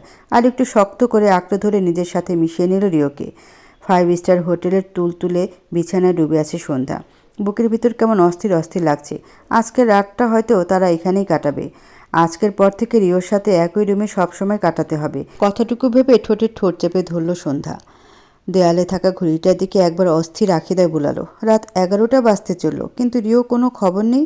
খাওয়া দাওয়া শেষ করে তাকে রুমে রেখে ছেলেটা কোথায় গেল কে জানে। ক্লান্ত শরীরে ছোট্ট একটা নিঃশ্বাস ফেলে উঠে দাঁড়ালো সন্ধ্যা। উদ্দেশ্য রুমটা ঘুরে দেখা। পুরো রুম সাদা রঙে আবৃত। হুট করে বিশাল আকৃতির বারান্দা দেখতে সেদিকে ছুটে গেল সন্ধ্যা। কাছের দরজা খুলতে শীতল দমকা হাওয়া সাঁই সাঁই করে ছুঁয়ে গেল অঙ্গ প্রত্যঙ্গ জুড়ে। সন্ধ্যা সহসা কেঁপে উঠল। তাও ঠাই দাঁড়িয়ে রইল বারান্দায়। তুষারকণা অঝরে ঝরে চলেছে। রাস্তার কিনারায় থাকা ব্লসম ট্রির পাতাগুলো ঝরে গিয়ে সেখানে স্থান পেয়েছে বরফের মোটা আবরণ। বড্ড মায়া হলো সন্ধ্যার। চেরি ব্লসম ট্রি তার একটু বেশিই পছন্দের। যখন থেকে কানাডার প্রতি অদ্ভুত টান অনুভব করত, তখন থেকে চেরি ব্লসম নামক জিনিসটা তার পছন্দের তালিকায় যুক্ত হয়ে গেছিল। কিন্তু তাদের এমন করুণ অবস্থায় মন কুটিরে মন খারাপেরা এসে হানা দেয়। মন খারাপ করে পিছনে ঘুরতে চোখ কিছুর সাথে বাড়ি খেয়ে চোখ খিচে ফেলে সন্ধ্যা। মাথা ঘষে বিড়বিড় করে বলে উঠল, মাঝ রাস্তায় দেয়াল আসলো কোথা থেকে? অদ্ভুত! নিজের স্বামীর বুককে দেয়াল বানিয়ে দিলে সান্ডা। দ্রুত গতিতে ছিটকে সরে এলো সন্ধ্যা। মাথায় ব্যথা পেয়েছে কিছুটা। এটা শরীর নাকি অন্য কিছু? আজব! মুহূর্তে সন্ধ্যা রিওর দিকে চোখ পাকিয়ে তাকায়, বলে উঠল, এই হাতির মতো শরীর নিয়ে পিছনে দাঁড়িয়েছিলে কেন? মাথা ফেটে গেলে দায় কে নিত? ঠোঁট কামড়ে কথাগুলো শ্রবণ করল রিও। মেয়েটা তাকে সরাসরি হাতের সাথে তুলনা করলো না, এটা মানা যায় না। নিমিষে শয়তানি হাসি ফুটে ওঠে রিওর ঠোঁটের কোণে। একদম এগিয়ে গিয়ে মিশে দাঁড়ায় সন্ধ্যার সাথে। মুহূর্তে সন্ধ্যা হকচকিয়ে যায়। তবুও নিজেকে শক্ত দেখিয়ে বলে ওঠে, কি সমস্যা? এগোচ্ছ কেন? একটা আছাড় দিব। ও তাই? এই হাতির মতো শরীরটাকে আছাড় দিতে পারবে? তোমার এই মশার মতো শরীর নিয়ে? চলো আছাড়টা না হয় আমিই দিয়ে দেখাই। সন্ধ্যার প্রত্যুত্তর করার পূর্বে রিও তাকে কাঁধে তুলে নিল। বিস্ময়ে হতবাক সন্ধ্যা নিজের অবস্থান খেয়াল হতেই চিল্লে হাত পা ছোড়াছুড়ি শুরু করে দেয়। রিওর পিঠে কিল ঘুষি দিতে দিতে বলে উঠল, ছাড় শয়তান, আমাকে নামা, না হলে মেরে মুখের মানচিত্র বদলে দেব বলে দিলাম। কোনো কিছু রিওর কর্ণে পৌঁছায় না। বিছানার কাছে গিয়ে ঠাস করে ছুঁড়ে মারে সন্ধ্যাকে। সন্ধ্যা ভরকে গিয়ে কিছুক্ষণ হাঁ করে তাকিয়ে থেকে পরক্ষণে কটমট করে চাইল রিওর দিকে। তেড়ে গিয়ে আঁকড়ে ধরল রিওর চুল। ভ্রু কুচকে যায় রিওর। সন্ধ্যার কোমর আঁকড়ে ধরে পুনরায় ছুঁড়ে মারে বিছানায়। হাত দিয়ে চুল ঠিক করতে করতে বলে উঠল, আমার সাথে মারামারি করতে এসো না সান্ডা। কখন কোন মুডে চলে যাব নিজেই জানি না। সন্ধ্যার কানে গেলে তো সে পাশে থাকা বালিশটা হাতে তুলে নেয়। রিওর দিকে ছুঁড়ে দেওয়ার পূর্বে হকচকিয়ে হাতখানা আঁকড়ে ধরে রিও। শুরু হয়ে যায় ধস্তাধস্তি। এক পর্যায়ে আকস্মিক সন্ধ্যায় পা ঠাস করে গিয়ে লাগে রিওর মেন পয়েন্টে। চোখ বড় বড় আকার ধারণ করে রিওর। স্থির হয়ে মূর্তির মতো বসে থেকে চিল্লিয়ে উঠে সশব্দে, ও মাই গড! সন্ধ্যার চক্ষু চড়ক গাছ। তৎক্ষণাৎ মুখে হাত চেপে বসে থাকে। ব্যথায় কুকড়ে উঠে রিও দাঁতে দাঁত চেপে বলে ওঠে, স্টুপিড মেয়ে, আমার সহ নিজের ভবিষ্যৎ অন্ধকার করার ফন্দি করছো নাকি? স্টুপিড! সন্ধ্যার নাক ফুলে ওঠে। ফুস করে একটা নিঃশ্বাস ছেড়ে হাতে থাকা বালিশটার দিকে তাকায়। মুহূর্তে সেটা মেরে বসে রিওর মুখ বরাবর। অপ্রস্তুত রিও তাল সামলাতে পারে না, তাল হারিয়ে পড়ে গেল মেঝেতে। সন্ধ্যা রেগে বিড়বিড় করে বলে উঠল, তুই মর শয়তান! রিও নির্বাক নিস্তব্ধ। হতব্যাগের ন্যায় বসে রইল মেঝেতে। নিজের ব্যথাও যেন ভুলে গেল। এটা কি আসলেই তার বউ? সন্ধ্যার দিকে কিছুক্ষণ তাকে সূক্ষ্ম শ্বাস ফেলল রিও। আফসোসের সুরে বলে উঠল, আমার মতো পোড়া কপাল আর কারও না হোক। বউ দ্বারা নির্যাতনের শিকারে নিষ্পাপ আমি কার কাছে কেস করতে যাব? এই সাইকোকে সারা জীবন সহ্য করতে হবে? রিও ব্রো, ধৈর্য ধৈর্য। টরন্টো মহানগরীর ব্রাম্পটন শহর, যা ফ্লাওয়ার টাউন অফ কানাডা ডাকনামের জন্য পরিচিত। এই শহরে বসন্তের আগমন ঘটতেই রাস্তার ধারে ধারে টিউলিপ আর ড্যাফোডিল মাথা তুলে দাঁড়ায়। যদিও এখনও উইন্টার চলছে কানাডায়, ব্রাম্পটন শহরে ব্যস্ততার মাঝেও শান্তির অন্যতম শহরগুলোর একটি। এই শান্ত শহরে আজ পা রেখেছে সন্ধ্যা রিও। ইলেকট্রিক ট্রেন থেকে নেমে ছোট ছোট কদম এগিয়ে চলেছে তারা। সুন্দর চোখ বরাবরের মতো কৌতূহলী দৃষ্টিতে এইদিকে সেদিকে ঘুরে বেড়াচ্ছে। চারপাশে পরিচ্ছন্ন রাস্তা, সারি সারি গাছ আর ছিমছাম বাড়িগুলো যেন চোখ জুড়িয়ে দেয়। সন্ধ্যা বারবার থেমে থেমে তাকাচ্ছে। এবার রিও মাথা ঘুরিয়ে তাকালো সন্ধ্যার দিকে। মেয়েটা দেখে চলেছে তো চলেছেই, কই তাকে তো দেখে না কখনো। কিছু বিরক্ত হলো রিও, বলে উঠল, এত এদিক সেদিক না দেখে আমাকে দেখলেও তো পারো, অন্তত একটু কাজে দিত, ভালো টালো বাসতে পারতে। সন্ধ্যা আরও চোখে ফিরে চাইল। ভালো তো সে ঠিকই বাসে, তবে প্রকাশ করা যায় না। নিজের হাতের সাথে জড়িয়ে নিল রিওর এক হাত, আষ্টে পৃষ্ঠে জড়িয়ে নিল তীব্রভাবে। কিছুটা আদরে সুরে খোঁচা দিয়ে বলে উঠল, কি বলো তো, তোমার ওই বাদরের মতো মুখটা আমার দেখতে ইচ্ছা করে না, তাই তাকাইও না। সন্ধ্যার দৈবাত কথায় রিও হকচকালো। পরক্ষণে ভ্রুকুচকে তাকিয়ে কোনো প্রত্যুত্তর করল না। একটা ভালোবাসা খুঁজতে হবে নিজেদের জন্য। সন্ধ্যার কোনো রকম অসুবিধা হোক সে চায় না, তাই দেখে শুনে একটা বাড়ি রেন্ট নেবে। কিছু দূর এগিয়ে যেতেই একটা বাড়ি নজরে আসে রিওর। সহসা পদচারণ থেমে যায় তার। বাড়িটার গেটে ফর রেন্ট সাইনবোর্ড ঝুলানো। সন্ধ্যাকে হাতের ইশারায় তাকাতে বলল। সন্ধ্যা না বুঝে বলে উঠল, কি এই বাড়িটা পছন্দ হয়? তরিত বেগে সেদিকে তাকালো সন্ধ্যা। মাঝারি সাইজের একটা বাড়ি, সামনে ছোট একটা লন, তার পাশে একটা চেরি ব্লসম ট্রি আর পাইন ট্রিও দেখাচ্ছে। মুহূর্তে চকচক করে উঠে সন্ধ্যা রাখি দেয়। আনন্দিত মনে বলে উঠল, এই বাড়িটা অনেক সুন্দরীও, চলো এটাই আমরা নিই, প্লিজ প্লিজ। সন্ধ্যার খুশি দেখে ঠোঁটের কোনো স্মিত হাসি ফুটে রিওর। কিছুক্ষণ তাকিয়ে থাকলো সন্ধ্যার দিকে, হুট করে ফু দিয়ে উড়িয়ে দিল সন্ধ্যার কপালের খুচরো চুলগুলো। চমকে উঠল সন্ধ্যা। পাশ ফিরে তাকাতে রিওর গভীর দৃষ্টিতে নিজের নেত্রপল্লব বন্দী হলো। দৃষ্টিতে প্রখর মাদকতা, সেই সাথে ফুটে আছে একরাশ মুগ্ধতা। রিও এক টানে সন্ধ্যাকে নিজের সাথে মিশিয়ে নিল। আচমকা টানে তাল সামলাতে না পেরে সন্ধ্যা খামচে তুলে রিওর বাহু। রিও ঝুঁকে আসে, সন্ধ্যার কানে লতিতে চুমু খায় আলতো করে। পরক্ষণে কিছুটা সরে বলে উঠল, এটা নিলে আমার লাভ কি? আমাকে কি দেবে? হৃৎস্পন্দনে চলাচল গতিহারা। রিওর সামান্য স্পর্শেই লাজুকতার ন্যায় গুটিয়ে পড়েছে সন্ধ্যা। রিওর দিকে ভুলেও চোখ তুলে তাকায় না। রিওর উচ্চারিত বাক্যের জবাবে বলে ওঠে, কি চাই? তোমাকে। পুরো 4 ঘন্টা লাগিয়ে পুরো বাড়ি ঝকঝকে করে ফেলেছে সন্ধ্যা। রিও এত পরিশ্রম তারা কখনোই করেনি। একটা সূক্ষ্ম শ্বাস ছাড়ল রিও। বড্ড ক্লান্ত লাগছে শরীরটা। সন্ধ্যার দিকে চাইতে নজরে আসলো সন্ধ্যার ঘামে ভিজা মুখশ্রী। এত ঠান্ডার মাঝেও মেয়েটা ঘেমে গেছে। রিও এগিয়ে গিয়ে সন্ধ্যার কোমর আঁকড়ে ধরে কোলে তুলে নিল। আকস্মিক কাণ্ডে ভরকে গেল সন্ধ্যা। বলে উঠল, কি করছো?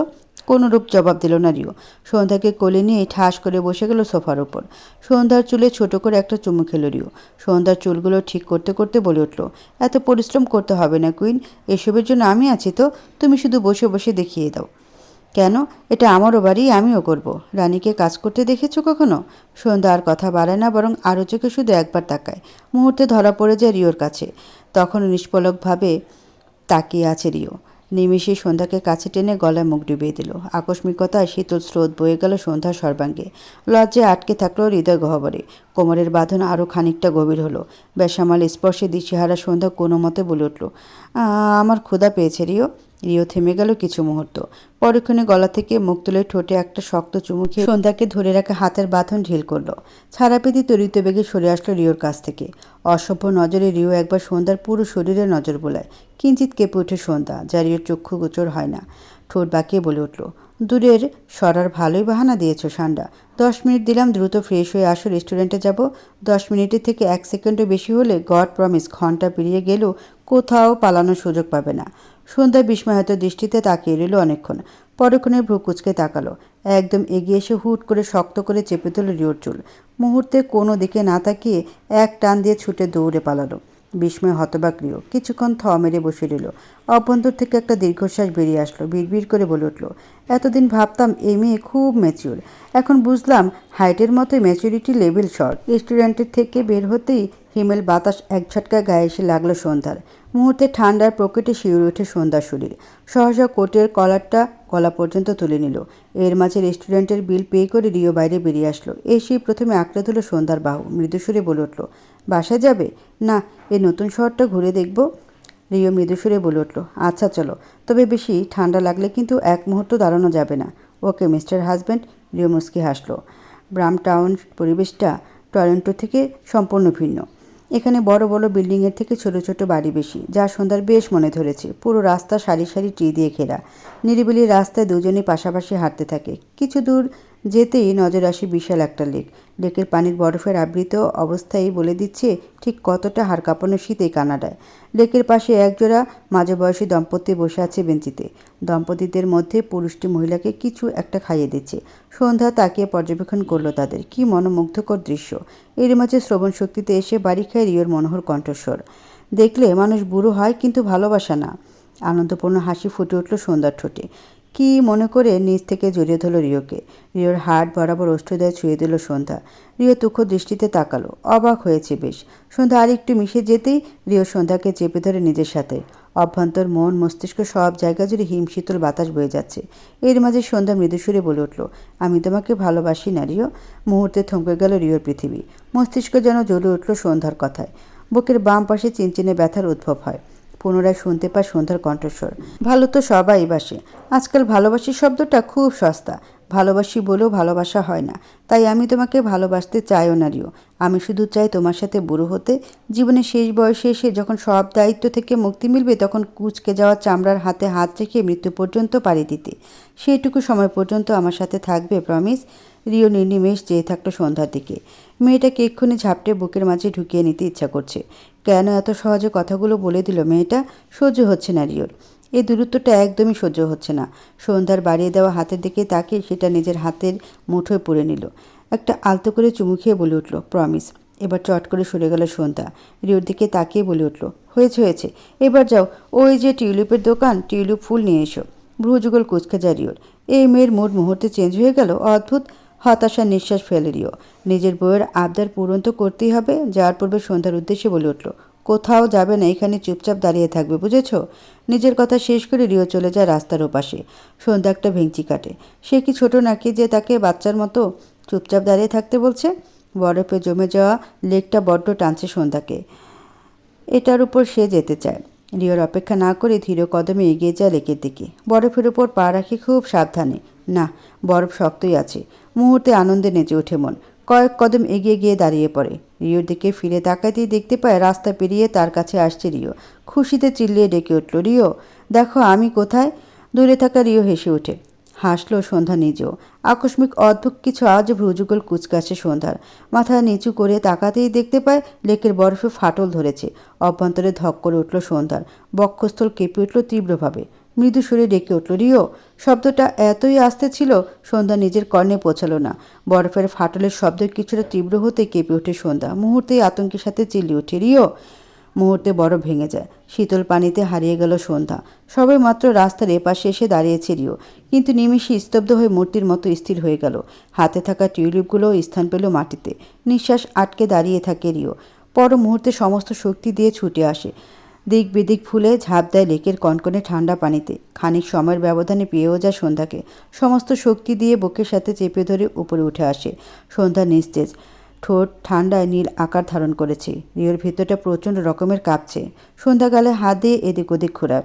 গালে চাপড় দিতে দিতে কাঁপা কণ্ঠে বলে ওঠে, ওয়াইফি এই সান্ডা। শরীরের শক্তিতে কোলা না রিওর। লেকের ঠান্ডা পানির প্রভাবে শরীর নিস্তেজ হয়ে আসছে। তীব্র কম্পন অনুভব করে রিও। কাঁপা কাঁপা হাতে বহু কষ্টে সন্ধ্যাকে বুকের মাঝে চেপে ধরে। সন্ধ্যার মুখে পড়ে থাকা ভেজা চুলগুলো সরিয়ে ঠোঁটে ঠোঁট চেপে নিঃশ্বাস দেওয়ার চেষ্টা করলো। কোনো সারা শব্দ না পেয়ে চক্ষু কঠোর মুহূর্তে ভিজে উঠল। তীব্র ঠান্ডা নীল হয়ে যাওয়া ওষ্ঠদ্বয় নাড়িয়ে বিড়বিড় করে বলে উঠল, এই সান্ডা, উঠো না জান। তুমি না বললে আমার সাথে বুড়ো হতে চাও, তাহলে এখন কথা বলছো না কেন? একবার চোখ মেলো প্লিজ, তাতে তাকাও না জান। ধীরে ধীরে শক্ত করে ধরা হাত দুটো শিথিল হয়ে যায়। রিওর শরীরটা মুহূর্তে সন্ধ্যার উপর ঝুঁকে যায়। নিস্তেজ হয়ে সেখানেই পড়ে থাকে দুটো দেহ। পুরো পরিবেশে নিস্তব্ধতা ছেয়ে যায়। শুধু মাঝে মাঝে শোনা যায় দূর থেকে ভেসে আসে অল্প স্বল্প হর্নের শব্দ। কিছু একটা বিপ শব্দে কপাল কুঁচকে যায় রিওর। শব্দটা যেন মাথার ভেতর হাতুড়ির মতো বাড়ি মারছে। চোখ খুলতে চাইলেও খুলতে পারছে না।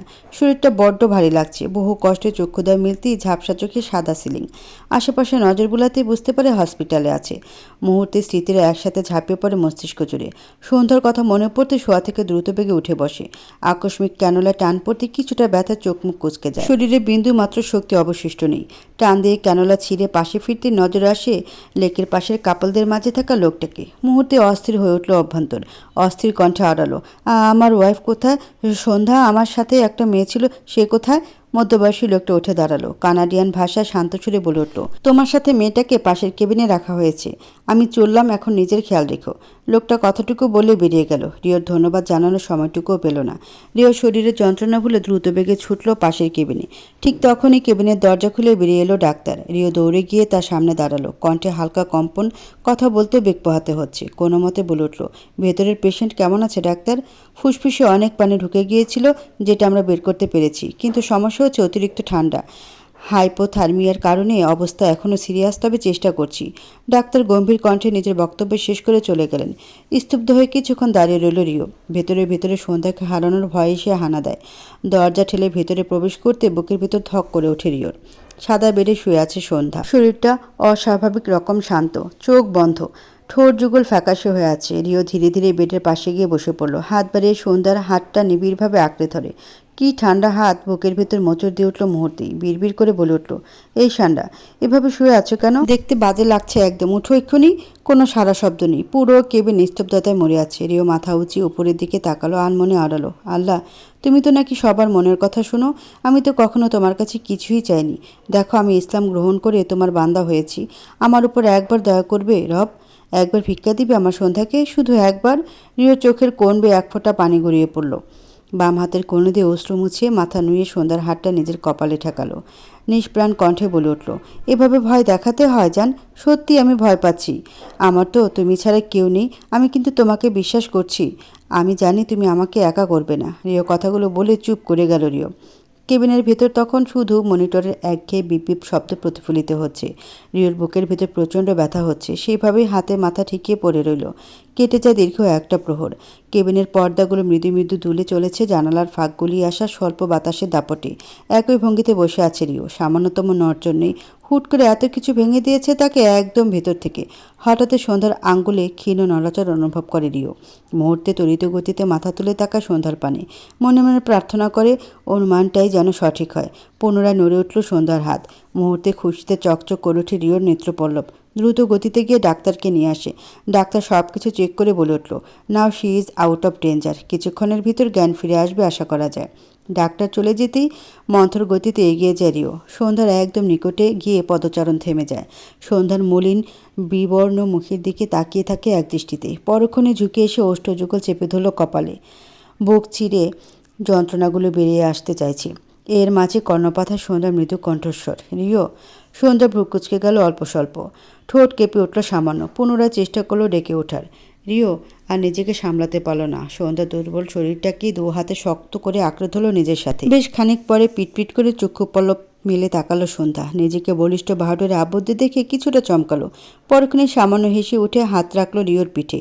রিও সন্ধ্যার গলায় ছোট ছোট চুমু খেয়ে পুনরায় শক্ত করে জড়িয়ে ধরল। এভাবে চেপে ধরা ব্যথাতুর শব্দ বেরিয়ে আসে সন্ধ্যার কণ্ঠনালী হতে। মুহূর্তে ছিটকে সরে যায় রিও। অস্থির কণ্ঠে বলে ওঠে, সরি সান্ডা, অ্যাক্সিডেন্ট থেকে এত শক্ত করে ধরে ফেলেছি। খুব বেশি ব্যথা পেয়েছো? আমাকে আরেকটু জড়িয়ে ধরো, মন ভরেনি।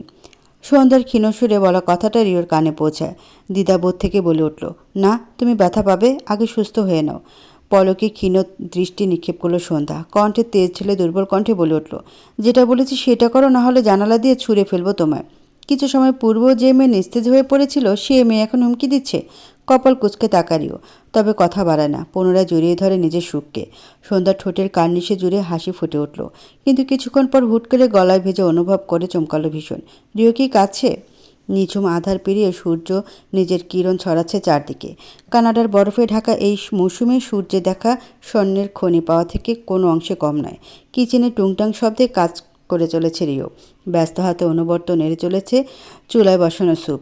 কালকে সন্ধ্যাকে হসপিটাল থেকে বাসায় নিয়ে এসেছে। এখন সুস্থ থাকলেও শুরু দুর্বল সন্ধ্যার। তাই তাকে না ডেকে রিও নিজের মতো চলে এসেছে সকালে নাস্তা রেডি করতে। আকস্মিক পিছন থেকে পায়ের শব্দ পেয়ে ঘাড় ঘুরিয়ে পিছনে তাকা রিও। মুহূর্তে দৃষ্টি আটকে যায় সেখানেই। সন্ধ্যা এগিয়ে আসছে কিচেনের দিকে। পরনে রিওর টি শার্ট আর ট্রাউজার। রিওর টি শার্ট সন্ধ্যার গায়ে এত বড় যে হাঁটু ছুঁয়ে গেছে, আর ট্রাউজারটাও পায়ের গোড়ালি বেরিয়ে মাটিতে গড়াগড়ি খাচ্ছে। ধীরে কদমে এগিয়ে আসে সন্ধ্যা। রিওর কাছে এগিয়ে এসে বলে উঠল, কি করছো তুমি? তুমি আমার পোশাক পরেছো কেন? আর এই শীতে এত সকাল সকাল শাওয়ার নেওয়ার কারণ কি? আমার জানা মতে আমি কিছুই করিনি। রিও রেহেম কথা শুনে ভ্রু যুগল কুঁচকে চাইল সন্ধ্যা। রাগে দৃষ্টি ছুড়ে দিয়ে বলে উঠল, বিয়ের পরে ঠিক করে রেখেছিলাম জামার সব টি শার্ট আমার, তো আমার জিনিস আমি পরবো না কেন? আর কালকে শাওয়ার নেওয়া হয়নি, শরীর গিজগিজ করছিল, তাই ঘুম থেকে উঠেই করে ফেলেছি। তোমার বাজে মুখ এখন বন্ধ করো। রিও একবার সন্ধ্যার উপর থেকে নিচে চক্ষুদয় বুলিয়ে নিল। এই ওভার সাইজে সন্ধ্যাকে বড্ড আদুরে লাগছে। চুলার আঁচ কমিয়ে দিয়ে রিও সন্ধ্যার দিকে এগিয়ে এলো। কিছু বলল না। নিমিষে দু হাত বাড়িয়ে সন্ধ্যার কোমরটা আলতো করে আঁকড়ে ধরল। আচমকা স্পর্শে সন্ধ্যা চমকে তাকালো। হতভম্বের ন্যায় বলে উঠল, এই কি করছো? তোমার শরীর এখনো পুরোপুরি শক্ত হয়নি। এখানে বসে চুপচাপ। এটুকু বলে কিছু বুঝে ওঠার আগেই তাকে উঁচিয়ে সাবধানে বসিয়ে দিল সিঙ্কের ওপর। সন্ধ্যা তখনও নেত্রপল্লব বড় বড় করে তাকিয়ে আছে। তারপরেই আবার ঝুঁকে মনোযোগ দিয়ে প্রথমে এক পা তারপর আরেক পা ট্রাউজারটা গোড়ালি অবধি গুটিয়ে নিল। প্রথমে হকচকালো, এবার মুগ্ধতায় ছেয়ে গেল সন্ধ্যার মন। তার স্বামী নামক এই সুদর্শন পুরুষটা সব দিক থেকে একদম পারফেক্ট। হুট করে ক্ষুধায় পেটে মোচড় দিতে কপাল কুঁচকে আসে সন্ধ্যার। এই উদ্দেশ্যে বলে ওঠে, ক্ষুধা পেয়েছে তো আমাকে খাও। রিওর কথা নির্বাক হয়ে গেল সন্ধ্যা। ক্ষীণ লজ্জা অনুভব করলো। পরক্ষণে চোখ বড় বড় করে তড়িঘড়ি করে বলে উঠল, আস্তাক ফিরুল্লাহ, সাত সকালে লুচ্চামি বাদ দেন। প্রশ্নবোধক দৃষ্টিতে তাকালো রিও। বাংলায় বলায় কিছুই বুঝে আসেনি। সন্ধ্যা বুঝলো রিওর অভিব্যক্তি। হতাশ কণ্ঠে বলে উঠল, এত এত ইংরেজি বলতে বলতে না জানি কবে আমি নিজেই ইংরেজের বাচ্চা হয়ে যাই। আরও চোখে বাঁকা দৃষ্টিতে তাকালো রিও। এগিয়ে গিয়ে চুলো নিভিয়ে স্যুপ বাটিতে তুলে নিয়ে সন্ধ্যার দিকে এগিয়ে দিল। তাতে মুখ কুচকে যায় সন্ধ্যার। এই স্যুপ নামক অখাদ্যটা তার একদমই পছন্দ না, বমি চলে আসে খেলেই। সন্ধ্যাকে মৌন মুখে বসে থাকতে দেখে রিও বলে উঠল, কি হলো, নিচ্ছ না কেন? এটা আমি খাবো না। কেন? রাগের দৃষ্টিতে তাকিয়ে সন্ধ্যা বলে উঠল, আমার ভালো লাগে না। সূক্ষ্ম ভাঁজ পড়ল রিওর কপালে। পরক্ষণে বাটি নিয়ে এগিয়ে আসলো সন্ধ্যার নিকটে। এক চামচ স্যুপ তুলে নিয়ে ফু দিয়ে ঠান্ডা করে সন্ধ্যার মুখের নিকট ধরে আদরে সুরে বলে উঠল, বেশি খেতে হবে না, অল্প খাও, না হলে সুস্থ হবে কি করে? নিষ্পলক দৃষ্টিতে তাকিয়ে রইল সন্ধ্যা। আর কোনো কথা বাড়াতে ইচ্ছে হলো না। নিঃশ্বাস আটকে মুখে পুরে নিল, কিন্তু বেশিক্ষণ টিকতে পারল না। কয়েক চামচ খেয়েই সব উগলে দিল রিওর গায়ের উপর। তার যে বনে গেল রিও। পরক্ষণে হতাশার নিঃশ্বাস ফেলে বলে উঠল, বাচ্চার পটি পরিষ্কার করার বয়সে বউয়ের বমি পরিষ্কার করতে হচ্ছে।